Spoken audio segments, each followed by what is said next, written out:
Yeah. Okay. Yeah. Can everybody on that table see the screen here? If you're okay with that, otherwise you can sort of just gather around over here. What I'm going to do is a crash course in what the Voluntarily platform is built on. And for some people this will be a huge list of jargon and buzzwords that they've not encountered before.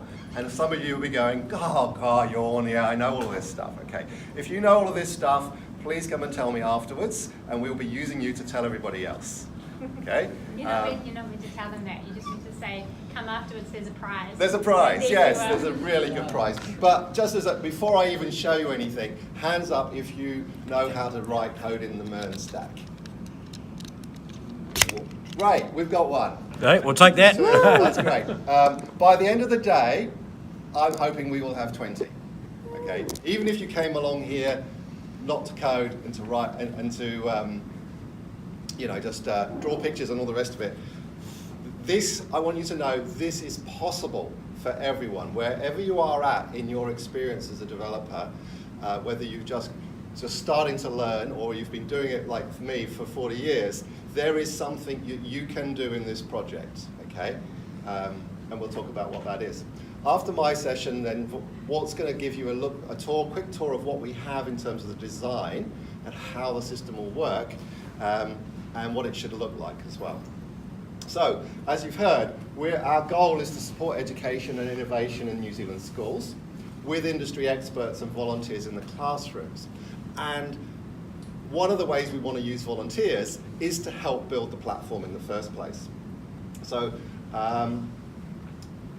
well, I'll skip because we've covered that. Okay, so you could help us in lots of different ways. You could be a sponsor. You could just give us money and help Walt and I stay employed for a bit longer. But you could help us to understand how to do things. You can give us guidance. You can give us governance. You can always get involved at the sort of higher order intellectual levels. You can just introduce us to people that can help. You've all got friends in the business. We need to get in contact with them. You can volunteer on the platform and start going into schools, or don't even have to go into school. You might just be prepared to take a call from a teacher who wants to ask questions about a certain piece of technology or engineering or anything else. But in order to do that, we need to have the platform working. And so one of the reasons you've come along today is to help contribute to building the platform. And so the volunteers that are contributors are going to be really important over the next couple of months.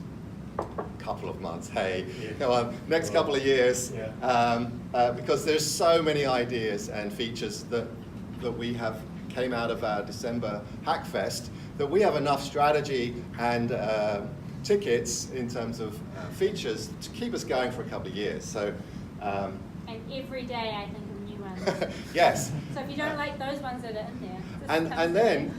What you'll find is once you explain what the Voluntarily platform does, there will be people who go, oh, you could use it for this, and this, and this. And you go, yeah, sure. All you have to do is find a couple of developers and fork the code and add those features, and we'll be great.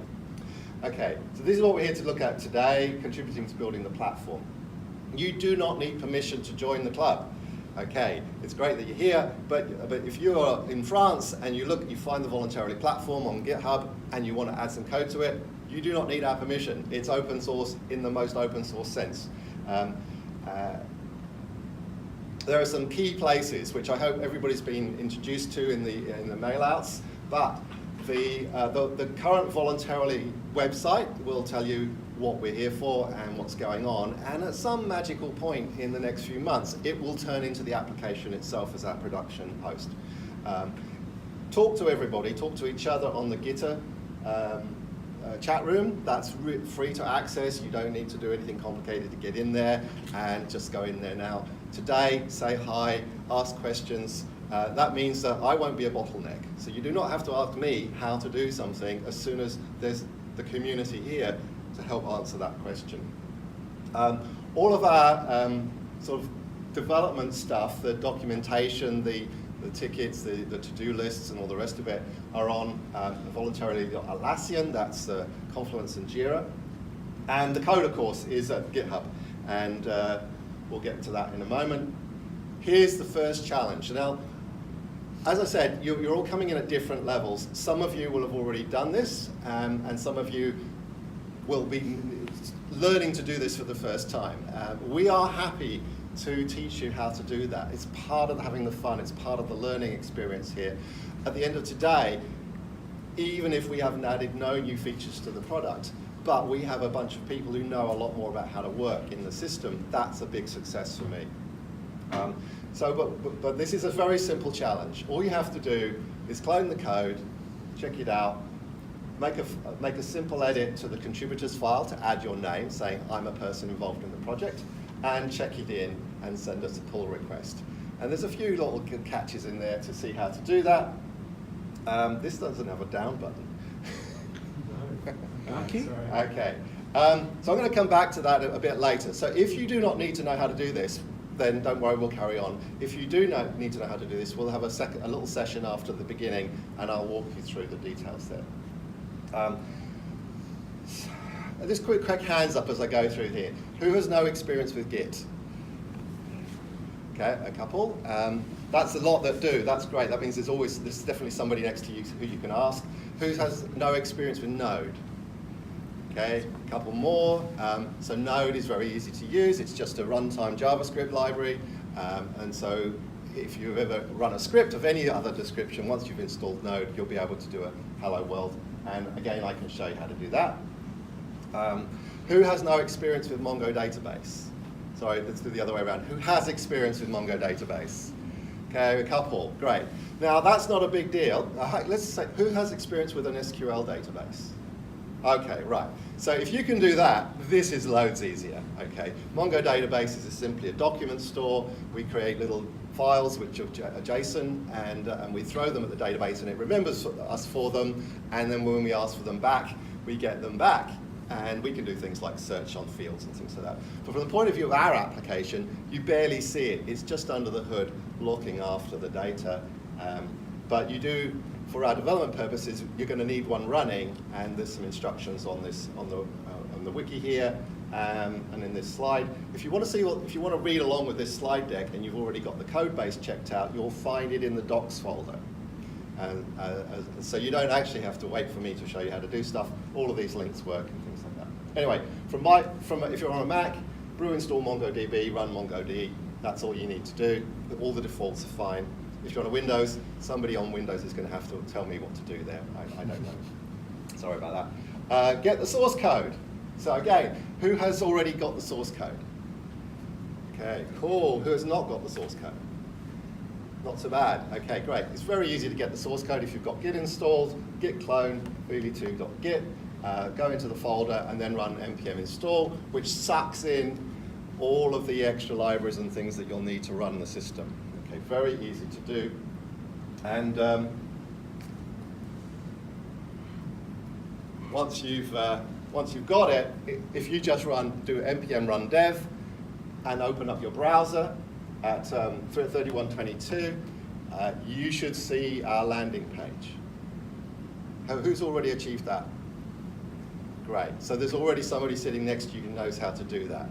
Now, not every page and link on that site will work. Okay. That's one of the reasons we're here. But if you get to the landing or the test page, that's really cool. If you have problems with that, then of course we'll help you get through them. The goal is to have everybody able to do that.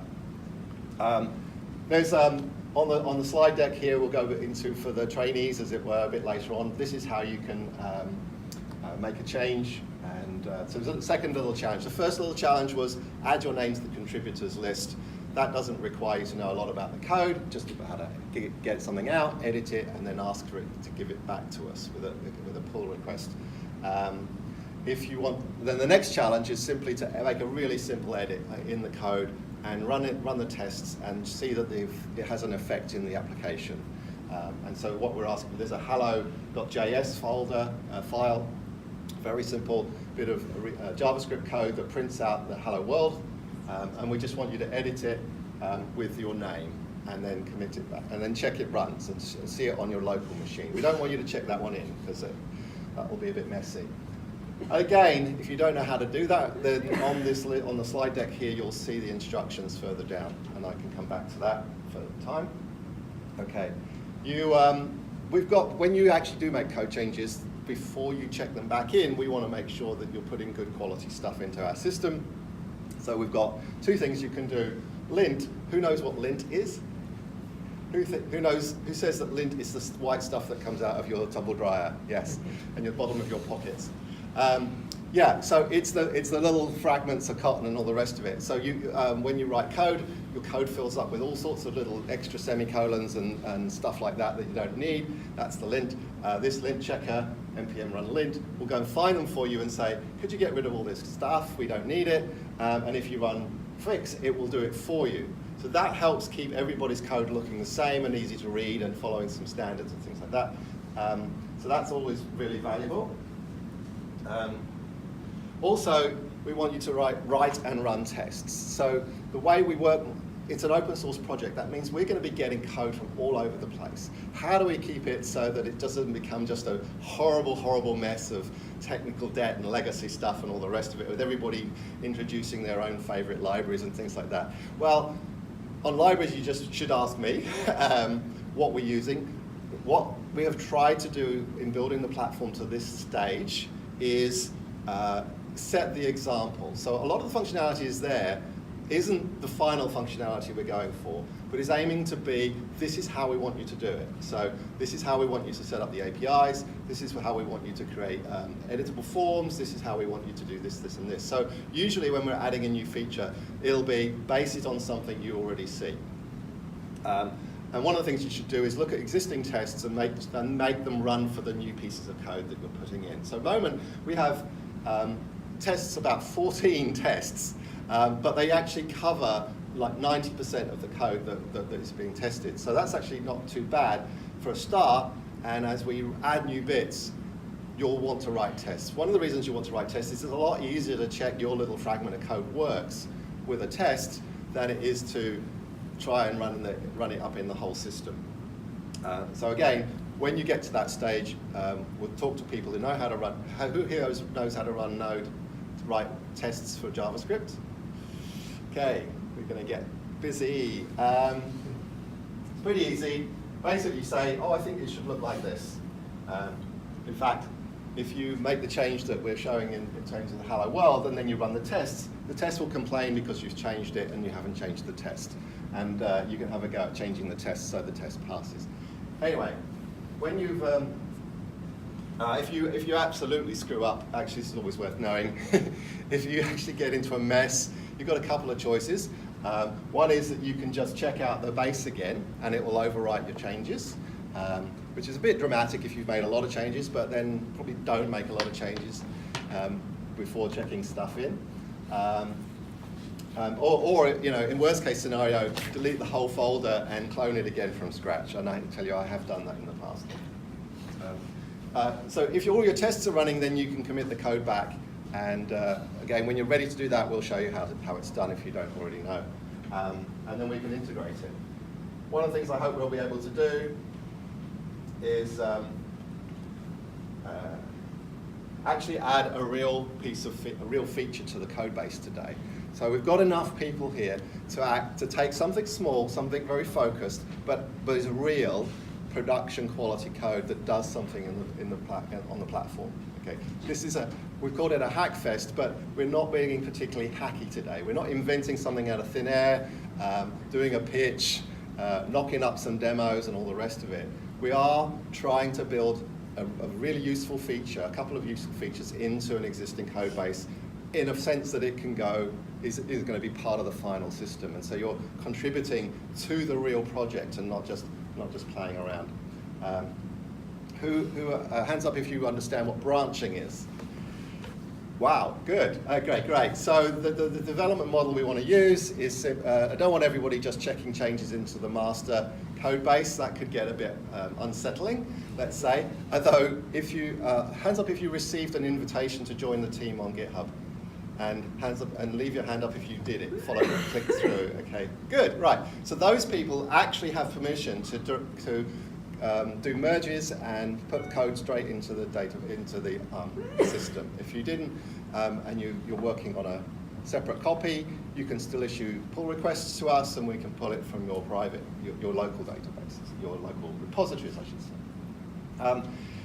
Work on a branch, that means that you can take your code, you can do some changes, and you can check it back in, but without messing with everybody else's, and then we can merge them later, even if we don't get it all done today. And just as a standard way of doing things, we just name branches like this: document, feature, bug, or merge.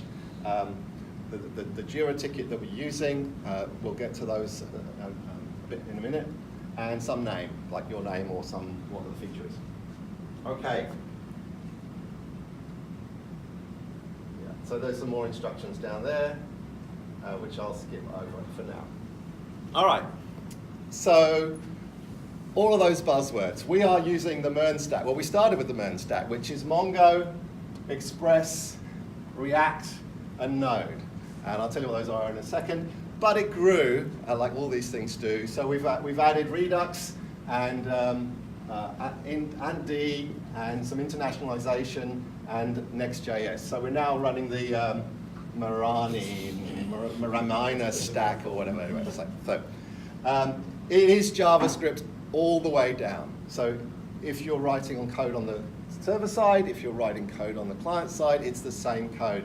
In fact, it is literally the same code, because the servers, when you visit the site, the server will generate a page for you and send it down with all of the normal HTML in. But then when you're clicking around, it works like a single page application. It's rendering on the client. But if you do a page refresh, or if you're kicking off a URL, it's being rendered on the server again. So the same code is running on both sides, in the browser and on the server. Really cool, means there's a lot of consistency and there's a lot less code to write. But there are the occasional confusing gotchas. Okay, so won't go into details about Node. It's a JavaScript runtime. Yeah, so it means you can write things like console log hello world, run the node hello world.js, and it prints out hello world, the very simplest program anyone can do. We will actually do this.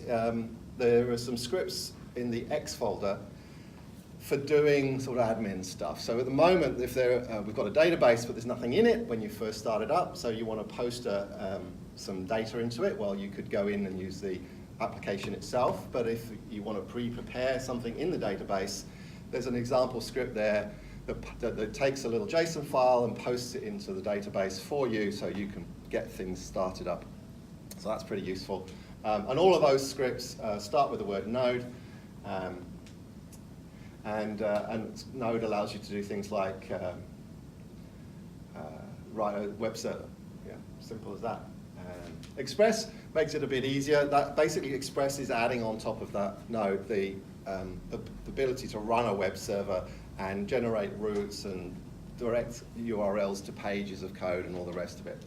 Very well known if you're in that area. I'm going to skip some more. Mongo, I talked about as a document database. The things in the database look like this. They look like, who's familiar with JSON files? Yay, great. Okay, so no, I need to explain that. So that's so simple to use. So basically, if you just want to initialize the database with something, just literally text file, type in a JSON file, and then send it through to the API, and it can go into the database.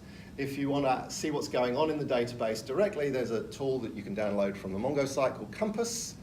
And you can point it at your local instance, and you can see what's going on inside, and you can edit things there as well. Okay. How many people are using Windows platforms? And is everybody else on Macs? Yeah, okay, cool. So my apologies, I'm using a Mac, which means that if anything doesn't work on Windows, I haven't had a chance to find out about it yet. But today, if you find it, we will fix it, and we will make the platform work for everyone. Okay, and it may just be a matter of updating the instructions so people know what's going on. If you have problems like installing an extra application like Mongo onto your platform, and you've got access to Docker, then you can use this line to run Docker, and it will run it in a container, and it will keep it isolated from the rest of your system. So that's quite convenient. And we also have a database in the cloud, which we're using for the demos. And so if you don't want to go anywhere near installing Mongo locally, you can, I don't think yeah, here you go. So you can use this magical string, which is quite long, but you'll find it in the code base, and that will let you connect to a shared cloud server for testing stuff against the database.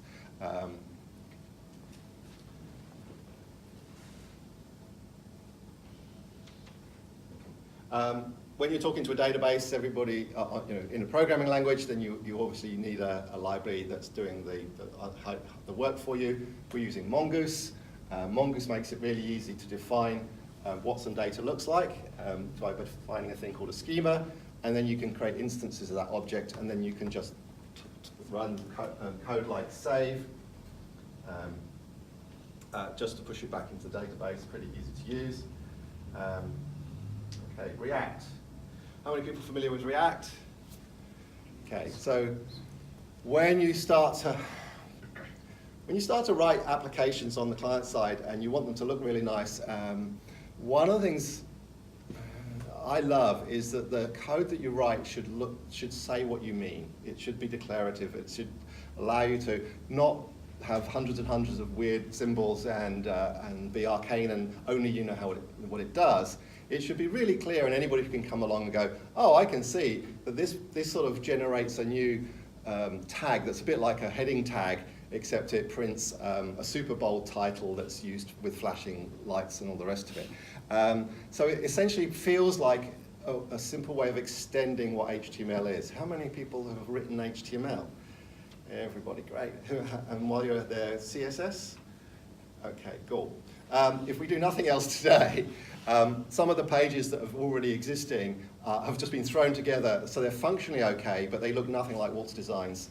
And so you'll want to, we can just spend some time making them look like Waltz designs, and that's really easy just because you're just doing in CSS and stuff like that. So I won't go deep into React right now, but there's some examples here what simple React applications look like. But briefly, all the components in the system are, the dumb components, they just essentially return a string, which is the content that you want. And so you can just have to find a function that returns a string. This is what goes in there. And then the smart components do stuff like, let's go and get some data first, and then render it into the template that we're using. So again, one of the things about this stack is that there's no other languages to learn. So everything is in JavaScript files, even though it looks like HTML or CSS. There isn't a separate templating language. The JavaScript is the templating language.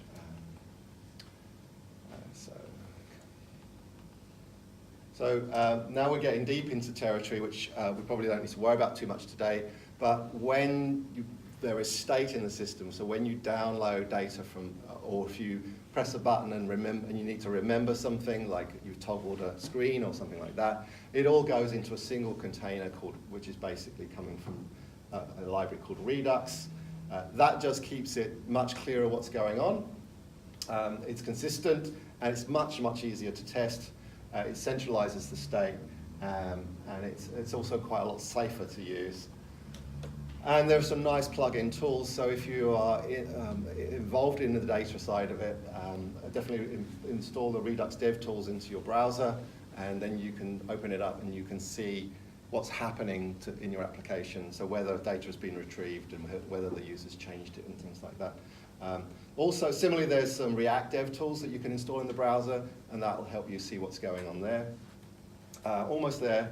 Next, so in the first version of this application I did, which we started a couple of months ago, we built on a standard MERN stack, and it turned out after a while that we were quite behind the curve in terms of the latest libraries and things like that. And it had tools in it like Webpack and Babel, and it was getting really quite hard to manage, to make sure it ran on all the browsers and had the latest version of the language and could handle all the different file types and things like that. And when we got to the point where we started adding authentication, which is another library, it suddenly went, nah, this isn't going to work with what you have. And I had to, I was going to think about, I have to bring everything up to date.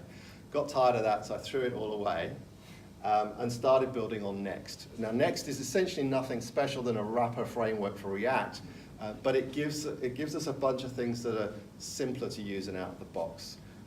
So the server-side rendering, pulling in different files of different types, like JavaScript, like CSS files and images and things like that into pages, deployment and other things. So it doesn't show up a lot if you actually look at the code base. This is why we're in VLE 2 instead of VLE 1. You don't see it a lot, but you'll find that when I ported all the stuff over, half the code in the pages disappeared. So the pages we have now, what you see is all the stuff that you need to do the functionality, and you don't see a lot of extra boilerplate that was just wiring things together. So these are some of the things we get from that. This is pretty cool. CSS in the JavaScript is pretty cool. Production-friendly builds is the other thing, and one of our challenges today is to get something that we can deploy to production. And design, so every application needs to have a nice look and feel, and you don't want to reinvent it from scratch. So after a bit of looking around, we decided to base our look and feel on Ant, and that gives us a bunch of two things really. One is a set of design values. So this page here, if you're in the UI side, you should go and have a look through that. It sets up the reason for, we do buttons like this, we do pages a bit like this, and so on. And then to support that, it comes with a series of React components. So if you want a button and you use the Ant button, it will just look right as the way we want it. You don't have to think about styling it or anything. So in fact, as we put pages together, you shouldn't see a lot of, this needs a little bit of local styling. Almost style should be out of the equation, except in very certain circumstances.